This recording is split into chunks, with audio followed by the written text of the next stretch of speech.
এখন সমস্ত DC SP OC সব তারা বিএনপি এবং নির্বাচনে তো এরাই ফ্যাক্টর। মাহফুজ বা আসিফ থাকার কারণে যে খুব বেশি উল্টায় মানে করতে পারে তা না, কারণ প্রশাসন অলরেডি তাদের নিয়ন্ত্রণে চলে আসছে। নির্বাচনে আসার বিষয়ে বিএনপির সামান্যতম দ্বিধা বা অন্য কিছু আছে, বা এই সরকারের আমলে এই সরকারের অধীনে তারা করতে চায় না, এমন কোনো ইঙ্গিত কিন্তু বিএনপির তরফ থেকে আমরা অন্তত দেখছি না। দেখছে না, তারা এটাকে মানে পাত্তা দিচ্ছে না। মানে 2-4 জন মানে থাকাটা অস্বস্তিকর, কিন্তু এটা না বিশাল একটা অবস্ট্রাকল, সেটা তারা মনে করছে না। আর আমি বলি কি যে আমাদের একটা কাঠামোটা দাঁড় করানো দরকার, সেই কাঠামো যাতে কেউ না ভাঙে।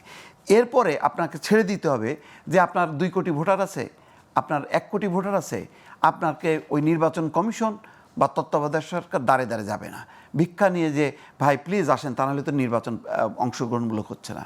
আমরা যদি ওই কাঠামোটা একবার গড়ে তুলে দিতে পারি, একটা সেট, তারপরে নির্বাচন হোক, যার খুশি সে অংশ নিক, যার খুশি সে অংশ নিক না।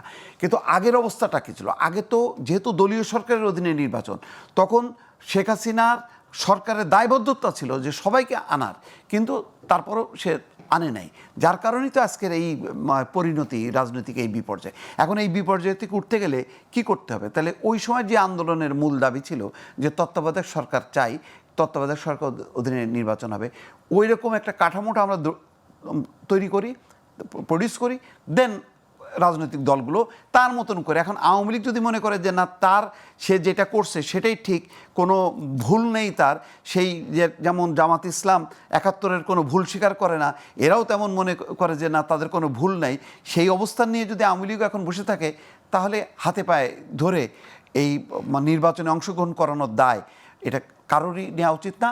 এটা সংবিধানে থাকবে, তত্ত্বাবধায়ক সরকার এবং তার অধীনে নির্বাচন হবে, ফলে যার খুশি সে নির্বাচন করবে, যার খুশি সে নির্বাচন করবে না। এইটা ছাড়া রাজনৈতিক দলগুলো যাতে কোনোভাবেই ব্ল্যাকমেইল না করতে পারে। প্রতিবার নির্বাচন আসবে আর ব্ল্যাকমেইল করবে যে না, আমার এই দাবি পূরণ করতে হবে, ওই দাবি পূরণ করতে হবে, না হলে আমি নির্বাচন আসবো না, এইটা চলতে পারে না।